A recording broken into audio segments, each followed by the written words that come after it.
Whether you're looking for answers to specific life questions or seeking to become the best version of you possible, welcome to the Mental Breakdown and Psych Reg podcast, where we offer insight, information, and strategies based upon research and years of practice as clinical psychologists. So sit back, have a listen, and get connected with our hosts, Dr. Bernie Wilkinson and Dr. Richard Marshall. Welcome back. Richard, I feel like talking about the brain a little bit today. Okay. Yeah? That was a high fastball that I wasn't expecting. You know? Whiffed it, too. Today is brain day. Spring training in Florida, so. But the way that we're going to talk about the brain today is maybe a little bit different than what we talked about before. We're not going to talk about particular structures or anything like that. Right. What we're going to talk about instead is some conversations we've had after we read this article from the Wall Street Journal. Right.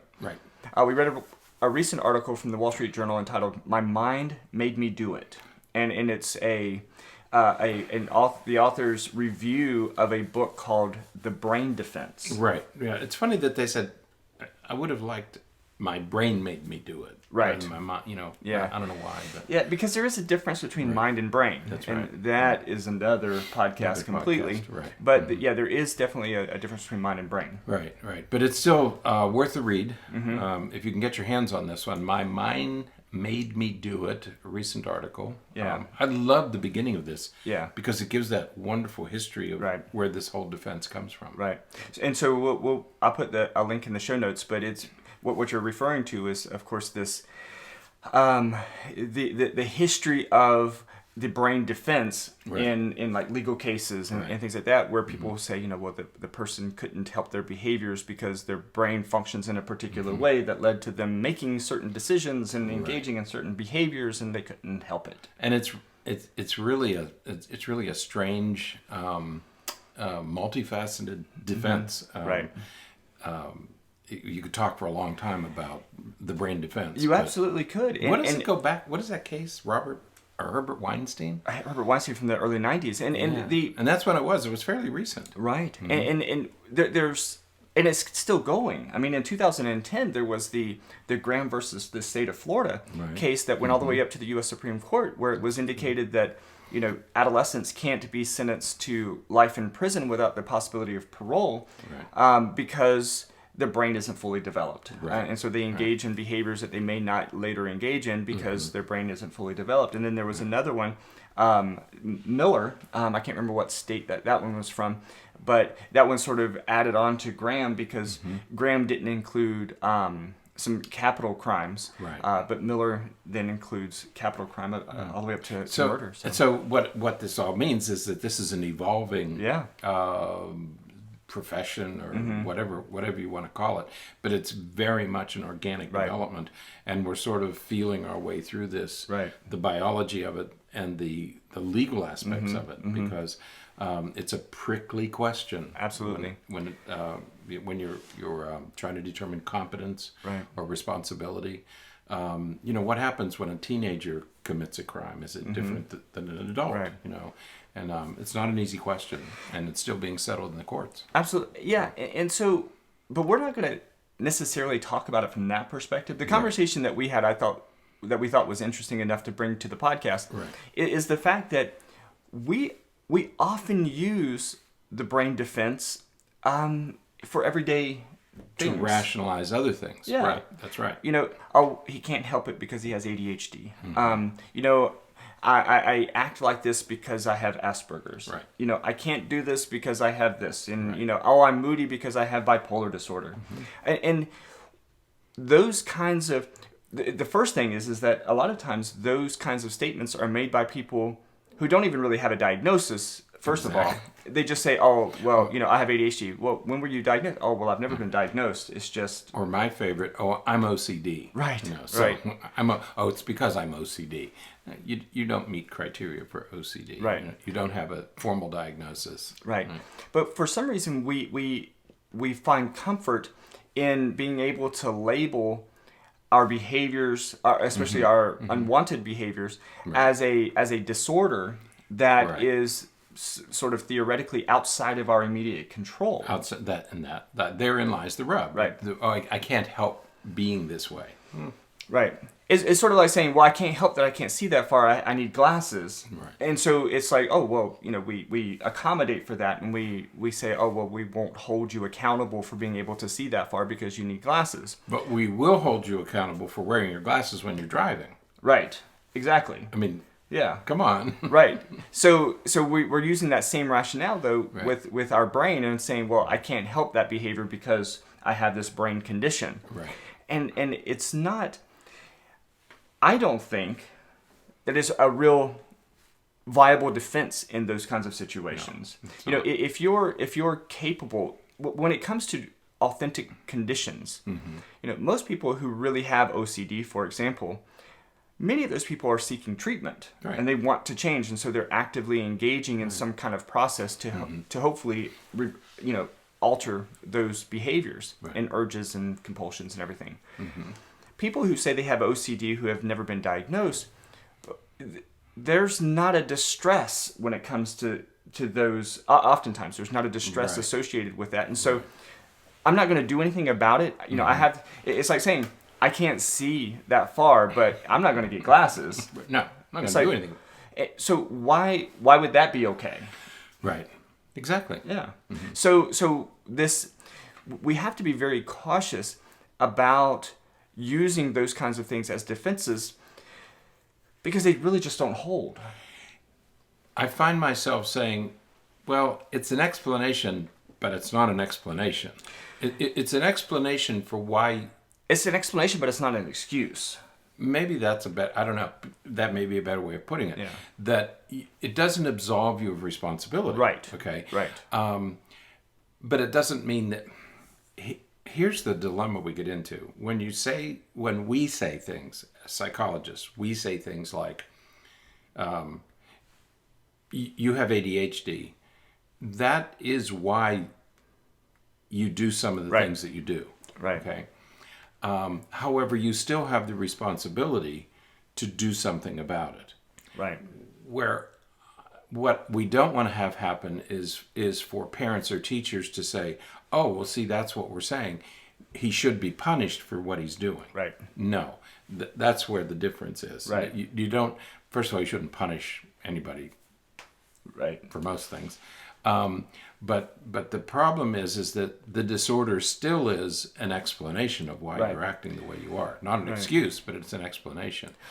But we don't want to make punishment okay because you have that condition. Yeah, I think that like when I have to testify in court, one of the ways that I present it is this helps provide an explanation for why for something that contributed to the presentation of those behaviors. Right.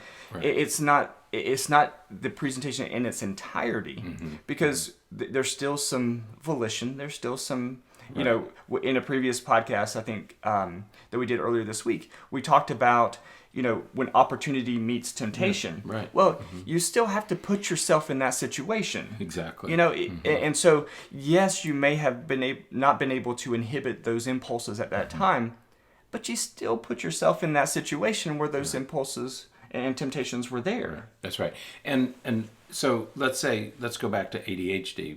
It's an easier one. It's easy enough to talk about because we're familiar with it. You have the child with ADHD who has a tendency to have poor impulse control, to be motorically hyperactive, to be inattentive, to be disorganized. So you have all those tendencies. But you also have the obligation to use medication, to use a tighter schedule, to use behavior management. So there are best practices that you are obligated to use to ameliorate the effects of the disorder. I mean, but it is a disorder, and we shouldn't. I mean, there are too many people being punished for doing things that they really can't help themselves for doing. But it doesn't absolve them of the responsibility to manage wisely and in a mindful way what they're struggling with. Yeah, you know what? I'm going to get a little political here. Oh. But you know what this reminds me of is a few years ago here in Florida, there was a huge controversy about whether or not pediatricians should be allowed to ask families if there are guns in the house. And guns' advocates were, arguing that that is an invasion of privacy, that they should not be allowed to ask those kinds of questions, that, it's ways in which the government can keep track and et cetera, et cetera. Well, the reason that I think that many of us in the healthcare profession were concerned about that movement, because I think that it's important that we know some of those things, is because of exactly what we're talking about. If you have a kid with ADHD, there are certain things that you would like to have in place if there are those kinds of temptations and risky things in the environment. Right. Not that anybody is wanting to take anybody's guns away or anything like that, but if you have a person who is highly impulsive, but they live in a home where the family believes that, we understand guns, we know how they work, we we engage in safe gun habits, but don't really take into account that tendency towards impulsivity. Right. We're finding ourselves in a very troubling scenario, and so it's sort of only peripherally related to what we're talking about, but it is the idea that while we understand how the brain is influenced or kind of sets the stage for some of these behaviors, it doesn't negate the obligation to set up our environment, to provide treatment or identify ways to limit those risks and those problems. I'm smiling as you're talking because I'm thinking, should we ask if they have fishing poles in the house? Well, why guns? I've never understood. Right. What is special about a gun? Right. Can we ask if there are wooden spoons in the house? Well, one of the arguments was that, because when we ask about those things, or when pediatricians specifically ask about those kinds of things, it goes right along with asking, are there poisons, are there dangerous cleaning? How are you keeping those things contained? And where are your little pods of Tide? Right, Where do you keep those? Where do you keep your bleach? Right. Where do you keep your ropes? Right. Where do you keep your leather belts? Do you cover up your receptacles? Anything that can harm a child, are they in a safe place? We ask those questions because we shouldn't ask about those plugs in electrical outlets, because that's an invasion of privacy. Yeah.